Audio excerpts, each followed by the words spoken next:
This is an installation video on the KTM and Husqvarna Elite axle blocks. It's important to follow these steps so you won't have any problems with your new axle blocks. So our vise has soft jaws. Even if you don't have soft jaws, they can be very easy to make. You don't want to use the standard steel jaws right here. It'll damage your new product here. So you'll want to have some soft jaws that you can make up. Put your axle in like so. Horizontally, we found works best for us, just like that, nice and tight. Now you can begin your work.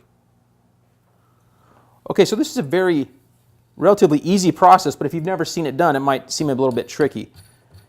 In the kit comes a nut, and this nut is just a tool. Think of it, you're just gonna toss it or leave it in your toolbox when you're done. You simply dial that down until it stops. It's gonna be like a jam nut. Then we're gonna get our stock axle nut and drive it down, just like so. Now at this point, we'll want to tighten them against each other. You can do that with a 32 wrench, like so, and a socket wrench like so. Tighten these up about that tight. Yeah. So at this time, we have a torch here. You could use a heat gun. You could put on a hot pad. Any way you can to get this warm will help loosen up the stock thread locker that's in here. Stock. We have this MAP gas. You could do it in the vise or out of the vise. Put a little heat here for a few minutes. Let that get warm. Obviously, anything you heat up, you want to be very careful.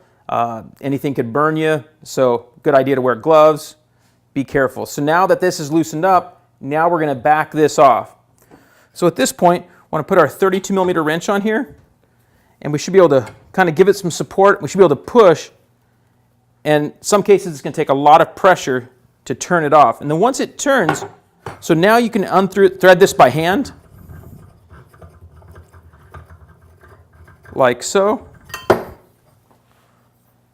And now this is your stock piece removed from our stock jaws. We won't be using this anymore, so we'll set this aside. So after you remove the stock axle block here, you'll have some residue of some thread locker. You want to clean that off with wire brush or wire wheel. Clean that all off and make sure it's all good to go.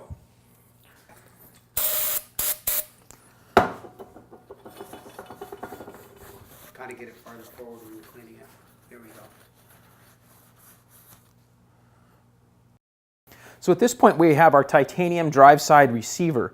So this is going to make our stock axle into a floating type like a lot of the Japanese models. So you'll want to make sure you don't put this thing on backwards and have to redo it. You fit up in here so you get this, pictured in your head here. Here's how it goes, just like so. So at this point, you could leave that on the bench and you're going to screw this onto here. We'll put Loctite on first before we begin this process. So you want to liberally apply the red Loctite like this or similar product, thread locking product, to ensure that this thing never comes loose.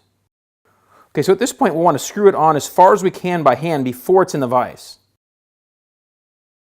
We want to make sure we dial this all the way down on here by hand before we put it in the vise so we don't risk damaging the threads or crushing the drive side receiver.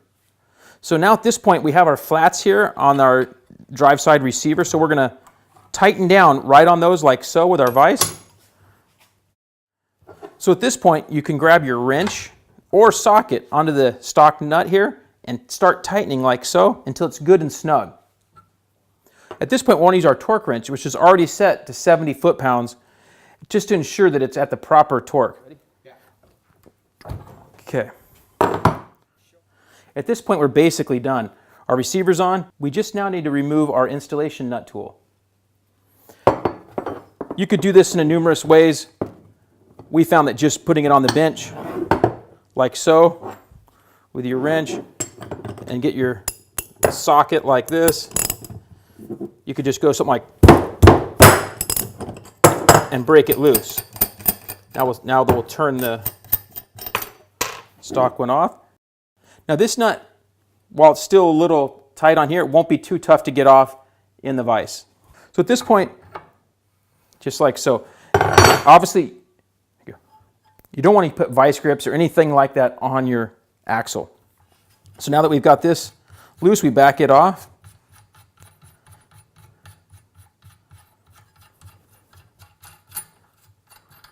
Okay, so that's a look at our installation on the KTM Husqvarna Elite axle blocks. As you can see, it's not too difficult. Now at this point, again, we want to grease the axle, reinstall to the bike as you normally would, check your chain adjustment and axle nut to the OEM specs.